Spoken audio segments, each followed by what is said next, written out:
le thème, c'est la double couronne.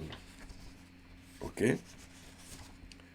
La double couronne du roi.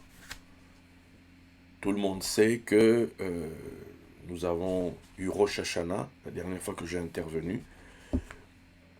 Et nous avons dit, excusez-moi, que Rosh Hashanah, hormis le fait que c'était le jour du jugement, on avait dit fête des trompettes, on avait aussi dit jour d'intronisation, on a aussi dit que c'était le jour justement du couronnement, voilà, où on couronnait le roi. Ok? Donc qui dit couronner le roi dit couronne. Bon. Avant qu'on aille, qu'on plonge, ok, je vais déjà vous donner ce que l'on dit concernant la couronne de Dieu. Ok? Ça c'est le Zohar qui en parle. Bon, déjà le Talmud affirme que chaque parole de Dieu est ornée de 2 couronnes. Ok? Bon. Mais l'un des textes les plus révélateurs du Zohar décrit de telle manière la double couronne de Dieu qui ne saurait laisser indifférent. Bref, Rabbi Siméon dit, une tradition nous apprend, suivez bien, c'est le point de départ, une tradition nous apprend qu'il y a 2 couronnes qui s'unissent ensemble et qui constituent en quelque sorte la porte de toutes les autres couronnes. La tradition nous apprend en outre que l'une de ces couronnes est rigueur et l'autre clémence, l'une mâle et l'autre femelle. La clémence règne du côté du mâle, la rigueur du côté de la femelle. Pourquoi c'est pas étonnant? Bref, je continue. L'un est blanc et l'autre rouge. C'est pour se mitiger réciproquement qu'elles s'unissent ensemble. Ok? Donc, on voit ici que la couronne divine, en fait, d'après la tradition, est une double couronne. C'est donc une couronne rouge et blanche, ou blanche et rouge. Ok?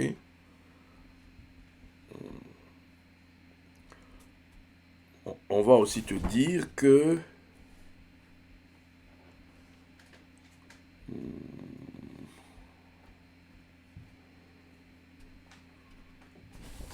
entre autres que le blanc est la couleur de la pureté, le rouge la couleur du triomphe, donc qui cache donc un combat, etc. Donc, n'oublions pas, là où je voudrais pour moi m'arrêter pour l'instant,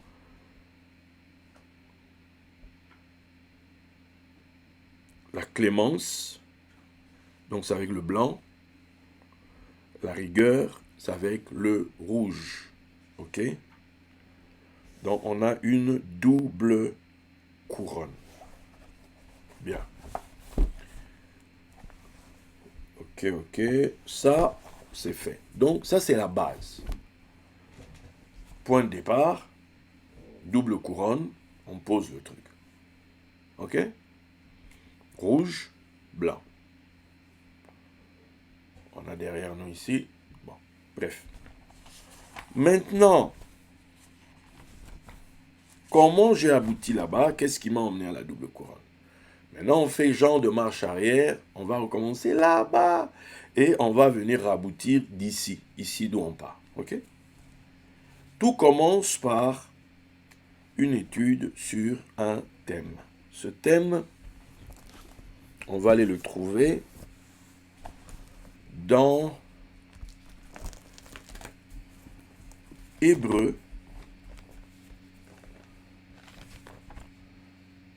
6,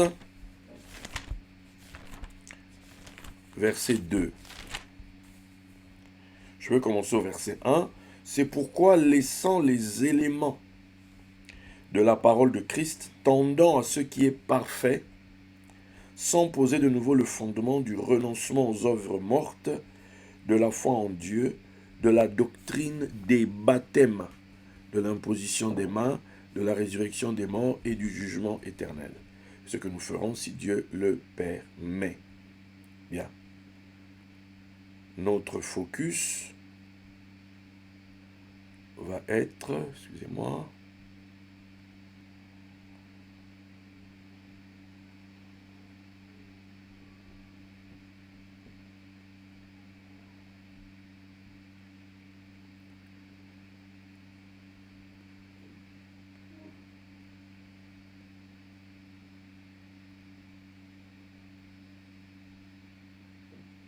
donc il y a une base, le commencement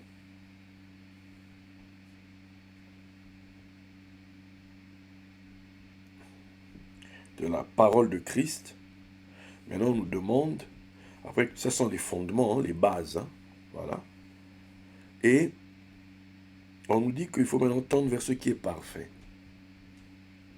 sans de nouveau poser le fondement du renoncement. Voilà. Donc, il y a des choses qui sont des bases qu'on doit retrouver, que c'est autour de ça que tourne toute la doctrine, toute la parole de Christ. Bien. Maintenant, parmi eux-là, il y a la doctrine des baptêmes. La doctrine des baptêmes. Bien, c'est de cela que j'aimerais, où on va parler un peu, on va un peu parler ce soir-là. Vous allez vous demander quel est le lien avec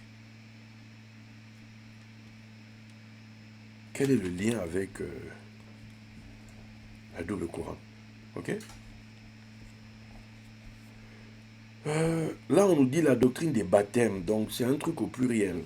Or, quand vous allez dans Éphésiens 4, verset 5, on dit « Il y a un seul Seigneur, une seule foi, un seul baptême, un seul Dieu et Père de tous, qui est au-dessus de tous et parmi tous et en tous. » Un seul baptême. Là-bas, on dit la doctrine des baptêmes.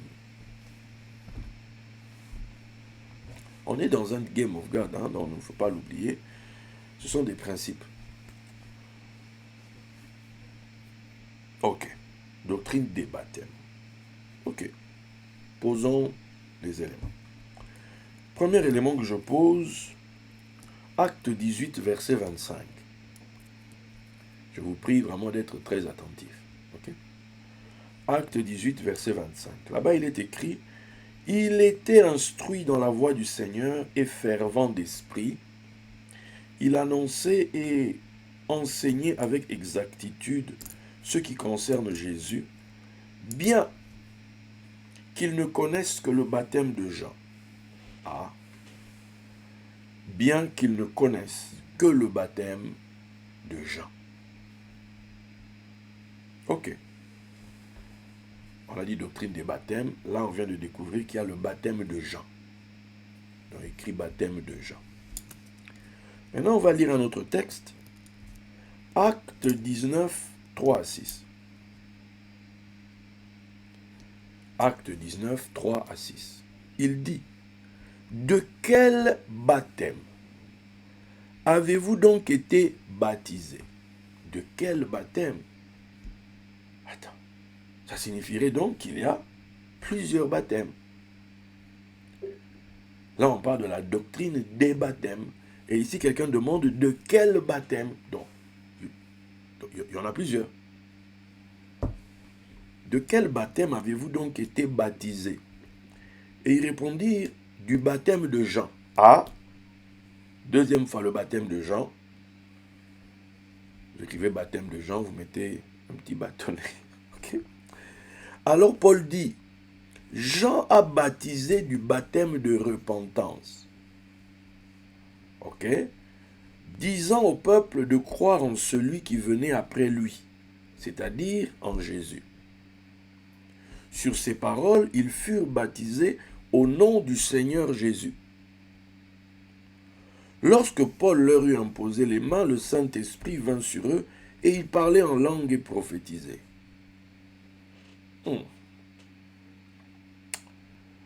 Donc ici déjà, on voit, Paul pose la question de quel baptême les gens ont-ils été baptisés? Ces gens disent, ah non, nous on a été baptisés. Et puis ils précisent, nous on a été baptisés du baptême de Jean. Paul n'est pas impressionné. Paul leur dit en quoi consiste le baptême de Jean. Qu'est-ce que le baptême de Jean? Il dit le baptême de Jean, c'était un baptême de repentance. Repentance ici, c'est changement de mentalité, métanoïa, tout ça, pour amener le peuple à croire en celui qui vient après lui, c'est-à-dire Jésus. Ah, ok. Maintenant, lui, Paul, il les baptise au nom de celui qui est venu après Jean. Donc, on voit bien ici que ce n'est plus le même baptême. C'est un baptême différent de celui de Jean. En tout cas, Acte 19, 3 à 6 spécifie cela clairement. Il n'y a même pas sujet à débattre ici. Ok. Maintenant, on a un autre texte. 1 Corinthiens 10, 1 à 2. 1 Corinthiens 10, 1 à 2. Là-bas, il est dit, frères, je ne veux pas que vous ignoriez que nos pères ont tous été sous la nuée, qu'ils ont tous passé au travers de la mer, qu'ils ont tous été baptisés en Moïse, dans la nuée et dans la mer. Ah, voici des gens qui, eux, n'ont pas connu le baptême de Jean, mais qui ont connu le baptême de Moïse. Puisqu'ils ont été baptisés en Moïse, dans la nuée et dans la mer. Le baptême de Moïse, c'est dans la nuée et dans la mer. Ok? Donc, on a donc ici, si on peut dire, déjà un pluriel. On a le baptême de Jean, on a le baptême au nom du Seigneur Jésus, on a le baptême dans Moïse. Donc on a déjà 3 baptêmes. Maintenant, si je vous demande, vous, de quel baptême avez-vous été baptisé? Je pense que ça se corse. Et même peut-être ça se sardaigne un peu. Bref. Donc, maintenant, allons, on continue. Lisons maintenant Luc 3, 16. Luc 3, 16. Là-bas, il est dit quoi? Ça, c'est maintenant Jean qui parle. Il leur dit à tous, moi qui? Jean, je vous baptise d'eau. Mais il vient celui qui est plus puissant que moi. Et je ne suis pas digne de délier la courroie de ses souliers. Lui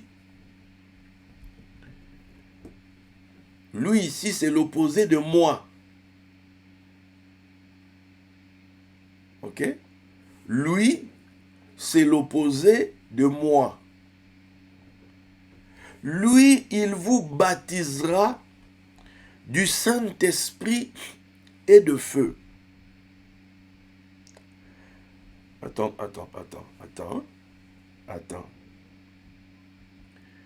Laissons-le un peu. Allons, donc peut-être un autre texte va nous aider. Matthieu 3, 11. Matthieu 3, 11 dit ceci. Moi, c'est qui? C'est Jean. Je vous baptise d'eau pour vous amener à la repentance. Mais celui qui vient après moi est plus puissant que moi. Et je ne suis pas digne de porter ses souliers. Lui, opposé bien sûr à moi, il vous baptisera du Saint-Esprit et de feu. Bon, encore peut-être un troisième élément, ça va nous aider. Jean 1, 33. Je ne le connaissais pas. J'ai dit Jean 1, 33.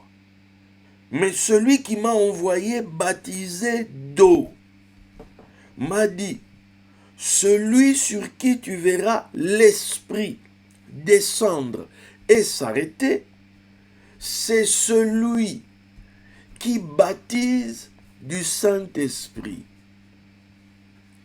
Donc on a donc ici un gars, 2 gars, qui sont envoyés dans des commodités, avec des façons de faire différentes. Un baptise d'eau. L'autre baptise du Saint-Esprit et puis on dit et de feu. Bon, encore un élément encore avant. Acte 1, verset 5. Acte 1, verset 5. Ça, c'est Jésus qui parle. Car Jean a baptisé d'eau. Mais vous,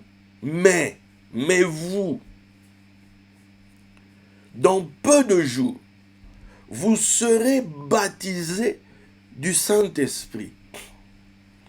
Car Jean a baptisé d'eau.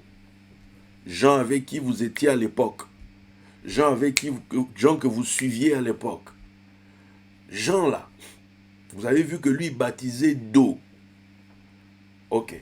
Mais depuis, vous avez quitté Jean. Vous m'avez suivi. Donc, vous qui m'avez suivi, vous serez baptisés du Saint-Esprit. Donc, si nous nous arrêtons là, nous voyons déjà que il y a différents types de baptêmes. On a le baptême de Moïse dans la nuée et dans la mer.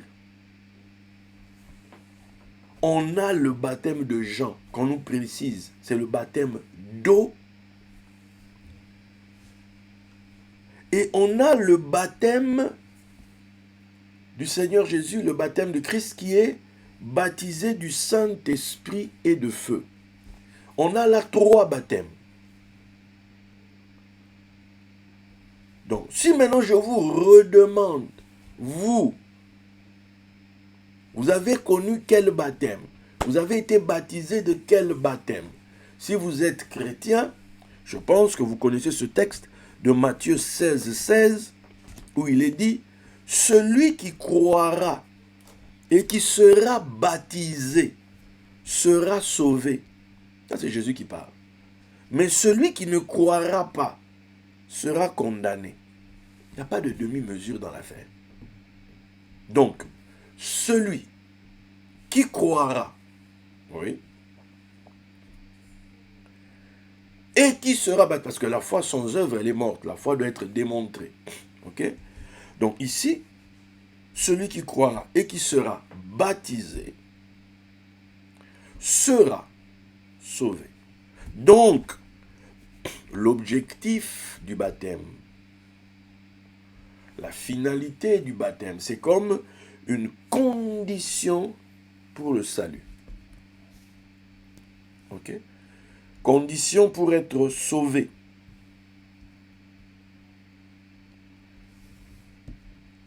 Quand vous lisez pour le coup Acte 2, 38, Pierre leur dit, « Repentez-vous et que chacun de vous soit baptisé au nom de Jésus-Christ pour le pardon de vos péchés. » Or, le pardon des péchés ici, c'est le salut.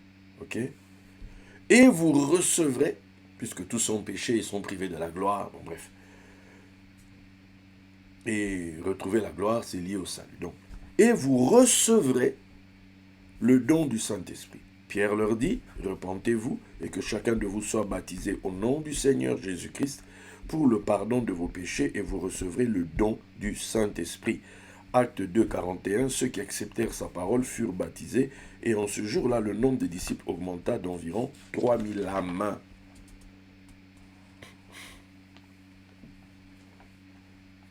Bien.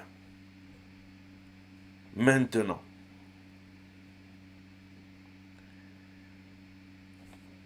on s'approche des embrouilles. On va lire Jean 4, 1 à 2.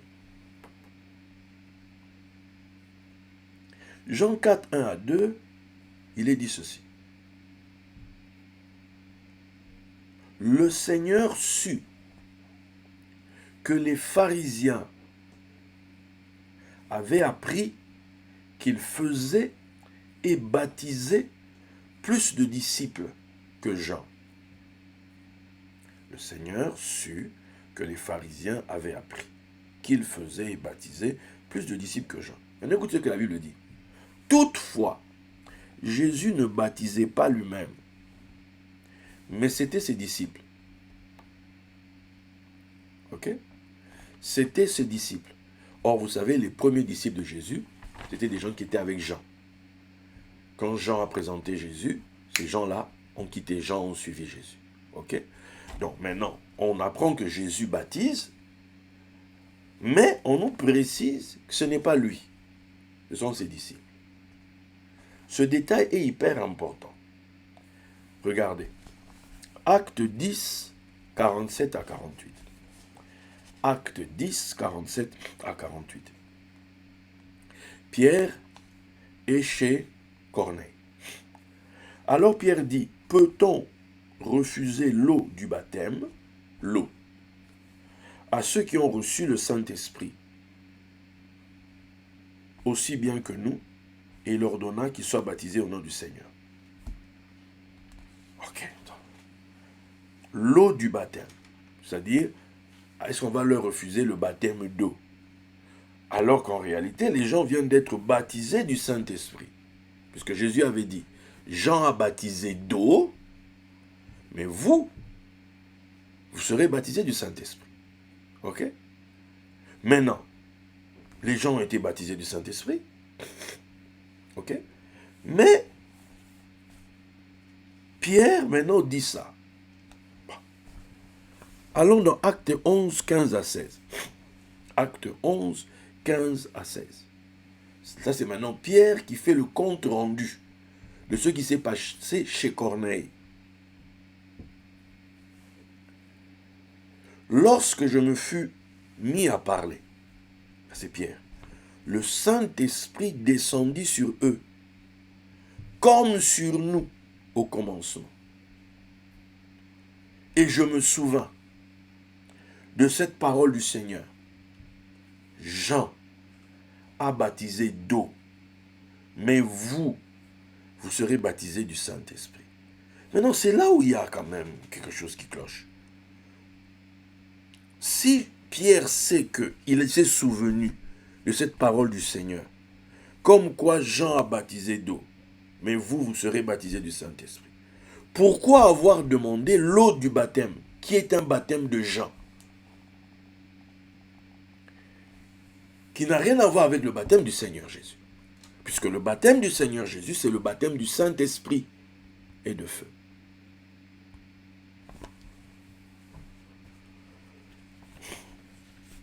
Vous lisez Acte 8, 16 à 18.